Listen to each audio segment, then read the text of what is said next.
Hello everyone, how are you guys doing today? Welcome back to another sketchbook tour. I know it has been a while and I'm sorry. I do have some, it's just I haven't recorded them.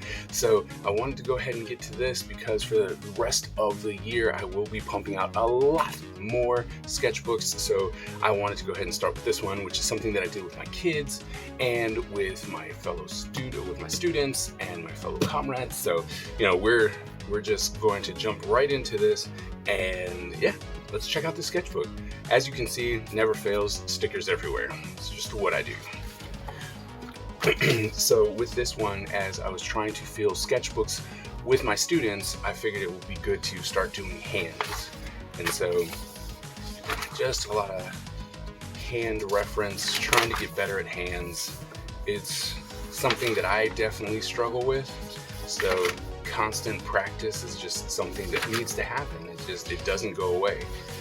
So the beginning of the sketchbook was definitely a lot of hands, but just pen and ink, some ballpoint pen, and then some marker to give it a little bit of form. But I think that as I went through, just with these few sketches here, the hands have started to get better.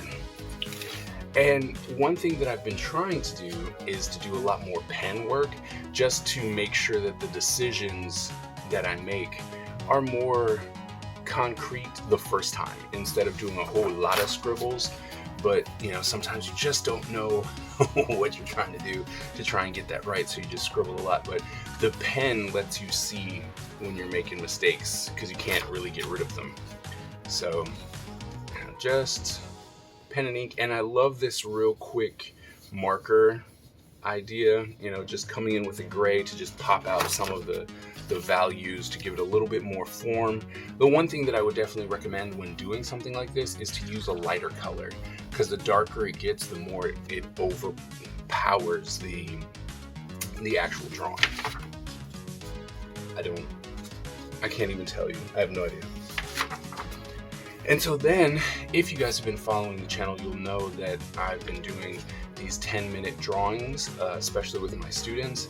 And this is, they suggest some characters to draw, and then this is as far as we get sometimes, But then, me trying to do 10-minute drawings for conventions to try and give people a lower price point for some original artwork. And then, getting to this state, because I know the character, really is good. Although there are still some mistakes and stuff, and that's the beauty of these. Yes, it's 10 minutes.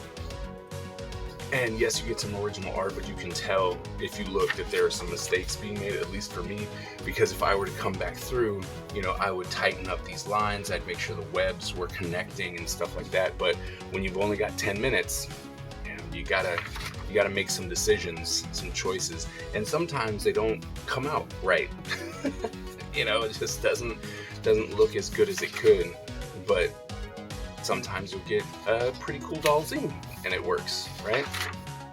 And I'm here to tell you that the return of the 10-minute drawings are happening. They are coming, so definitely keep an eye out for that.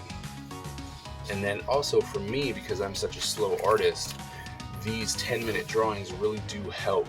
And then especially doing things like this with the Emperor's New Groove and Crunk, you're making these very distinct lines, right? So doing something that's a lot more cartoony is really cool and really good for me, just to understand, the shape and how you can push just a few lines and you can make stuff really awesome.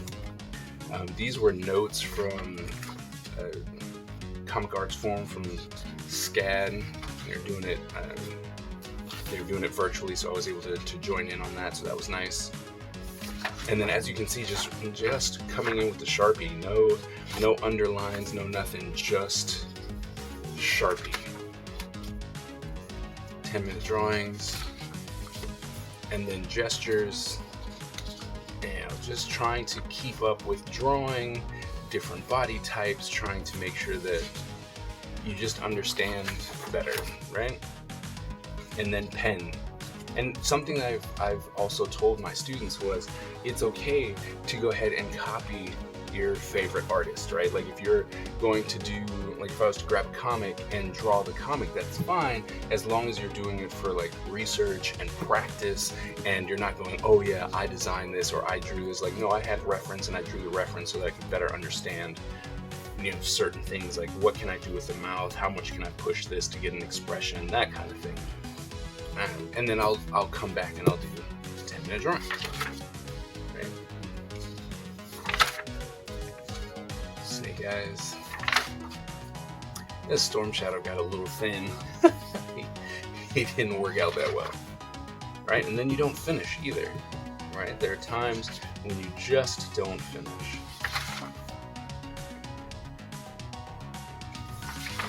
Some of these make me want to go through and actually redraw them. See, like I did. So I did this gambit and then came back and was like, oh, okay, we need to fix that up. So like something I'm realizing is that doing it on this paper, when doing them just for like sketches, it's fine, but having to have them on harder paper, some thicker paper would actually be better. It's one thing to do it on here if you're just sketching or doodling, but to have it on better paper would really does help, because it doesn't let the marker bleed and things like that. So it's really nice to have that. You don't have to worry about that as well. And something that I've realized is just a tonal paper works just fine and holds it really well. So just mostly pen and ink drawings.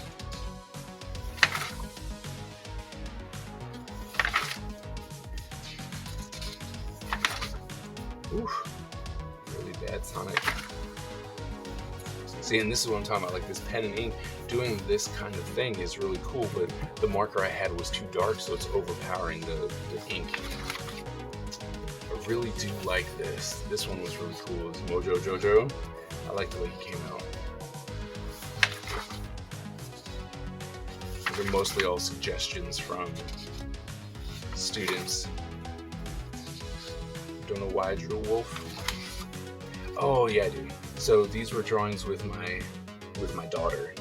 It was just weird drawings, like draw a panda bear, draw another one, draw a panda bear fighting Corona. And the one thing that I love about sketchbooks is that, or that you should love, that I love, is that, you know what, it should be fun, and you shouldn't hold them as something that's super holy and that you can't just randomly doodle something and it not matter, right? I think that's very important. At one point with my students, they would suggest something that I either didn't know or didn't really care about, so I made them either gory or bloody, or just taking them outside of their original state.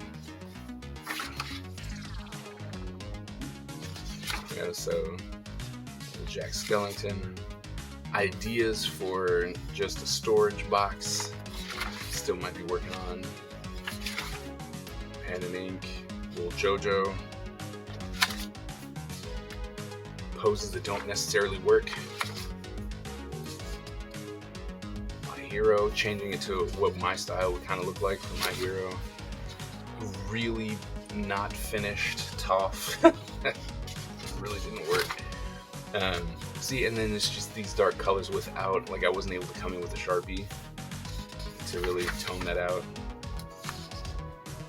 This is from Bubble Bubble. If you guys remember that cartoon, I mean not cartoon, but video game, Bubble Bubble. Yeah, may have made. I need to come back in here and like just tighten that up, just for fun. Then we had an axolotl, also kind of made creepy. As far as right, not being able to come in and come in with Sharpie to tighten it up really does hurt the drawing. But we ran out of time. And then this paper is it just bleeds all over the place. Not even able to get the color. And just sit there with the frog. Right, see? A little creepy. Mario. Spider-Man that doesn't get finished because the marker was dying.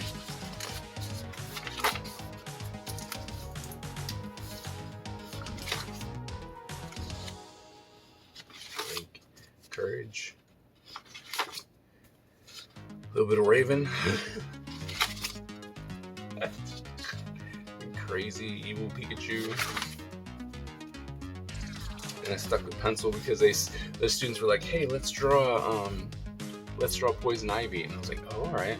And so because it was really in my wheelhouse, I was like, you know what? Let me just do pencil and try and do something a little better. And I think that really came out nice.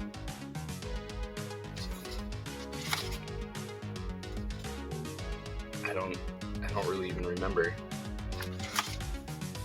Then we did Sailor Moon, and so I figured I would draw Sailor Moon more in my style than trying to copy the anime. Also something I thought that came out pretty good.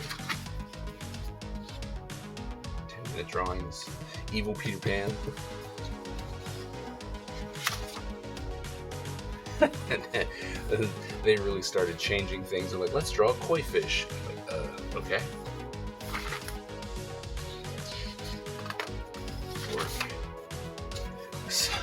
So the students were like, hey, we should do Timmy Turner. And for some reason, I was like, I'm gonna do Timmy Turner as an Among Us character, which I thought was funny. I thought that was fun. Evil Knuckles, evil Wow Wow Wubsy, Wow Wow Wubsy. Thought this one was cool. I think it's the last one to end the page. If you guys don't know Hey Arnold, you should really check it out. Hey Arnold was fun. So, and yeah, so that's it. That's this sketchbook. So I hope you guys enjoyed the thought process through my mind of 10-minute drawings and random sketches. There will be others where it's just like, here's some thoughts, especially Ninja Empire stuff. So please, if you haven't already, subscribe, hit that like button, go ahead and share it, and yeah, come back for the next one.